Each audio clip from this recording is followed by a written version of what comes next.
Good evening, everybody. This is Debbie, and I'm going to be recording part 4 of Unit 2, the video blog for L. For this video blog, we are going to be talking about the importance of relationships between older adults and young children, and in particular when inviting parents and grandparents into the classroom to help promote early literacy. So it's easy to understand that family literacy activities have a large impact in helping young children emerge into reading, and inviting parents and grandparents into the classroom to share a bit of themselves helps to establish a vested interest on the part of those parents and grandparents in how and why early literacy is so important to the lives of their children. The title of the book that I've chosen to read to you is The Hello Goodbye Window. It was written by Norton Juster and illustrated by Chris Roshka. This book was published by Hyperion Books for Children. So sit back and enjoy this story of discovery and celebration, the relationship between grandparents and their grandchild. The Hello Goodbye Window.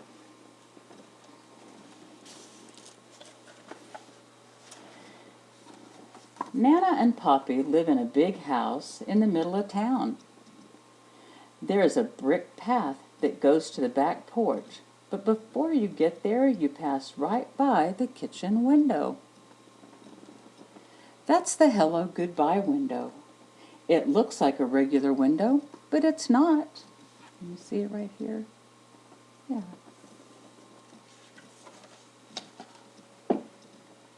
The kitchen is where Nana and Poppy are most of the time.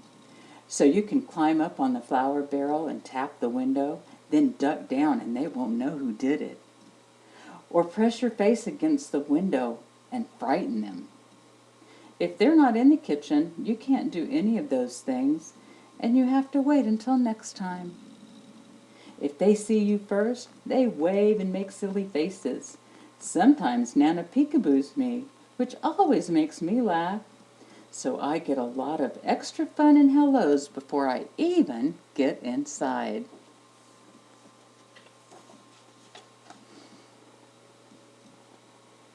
Just look at the kitchen. It's so big. It has a table you can color on and lots of drawers to take stuff out of and play with. But you can't touch anything under the sink. You could get very sick. There are shelves full of glass jars with lots of everything in them. A step stool so I can wash my hands, and all kinds of pictures from olden days. Nana says she even used to give me a bath in the sink when I was little. Really? Sometimes Poppy plays his harmonica for me. He can only play one song, Oh Susanna. But he can play it a lot of different ways. He can play it slow or fast. Or he can play it sitting down or standing up. He says he can even play it and drink a glass of water at the same time. But I have never seen him do that. Look, he's leaning back just playing on that harmonica. When I stay over, we have our supper in the kitchen too. And when it's dark outside, we can look at our reflection in the window. It works just like a mirror, except it's not in the bathroom. And it looks like we're outside looking in. Poppy says, "What are you doing out there? You come in right now and have your dinner." And I say, "But I'm here with you, Poppy." And then he looks at me in his silly face.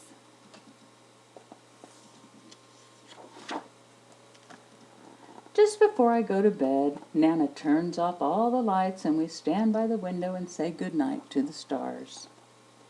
Do you know how many stars there are? Neither do I, but she knows them all. In the morning, the first place we go is back to the kitchen, and there's the window waiting for us. You can look out and say good morning to the garden, or see if it's going to rain or be nice. And you can see if the dog next door is doing stuff to Nana's flower bed. She hates that. Sometimes Poppy says in a real loud voice, "Hello, world! What have you got for us today?" Nobody ever answers, but he doesn't care. Poppy makes breakfast. He says it's his specialty. My favorite's oatmeal with bananas and raisins that you can't see because he hides them down inside. I find them all. When I get dressed, I help Nana in the garden. It's a very nice garden, but there's a tiger who lives behind the big bush in the back, so I don't ever go there. Look at the tiger. She's hiding behind Nana. I ride my bike too. Not in the street, please. Or collect sticks and acorns. Not in the house, please. Or kick my ball around. Sometimes when it's hot, Poppy chases me with the hose and I yell, "Stop it, Poppy! Stop it!" When he does, I ask him to do it again. Nana just shakes her head. When I get tired, I come in and take my nap, and nothing happens until I get up. See, she's tired. She's sleeping in her little bed. Then, sometimes I just sit by the hello goodbye window and watch. Nana says it's a magic window and anybody can come along when you least expect it. Tyrannosaurus Rex. He's extinct, so he doesn't come around much. The pizza delivery guy, pepperoni and cheese. He knows that's my favorite. The Queen of England. Nana's English, you know, so the Queen likes to come for tea. They all could come, and a lot more if they want. And if they do, I'll see them first. Mommy and Daddy pick me up after work. I'm glad because I know we're going home. But it makes me sad too because I have to leave Nana and Poppy. You can be happy and sad at the same time, you know. It just happens that way sometimes. When we leave, we always stop by the window to blow kisses goodbye.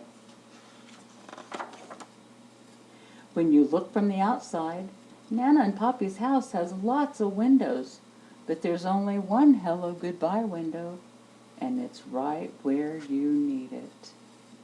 Right there. When I get my own house someday, I'm going to have a special hello goodbye window too. By that time, I might be a Nana myself. I don't know who the Poppy will be, but I hope he can play the harmonica. What a sweet little book.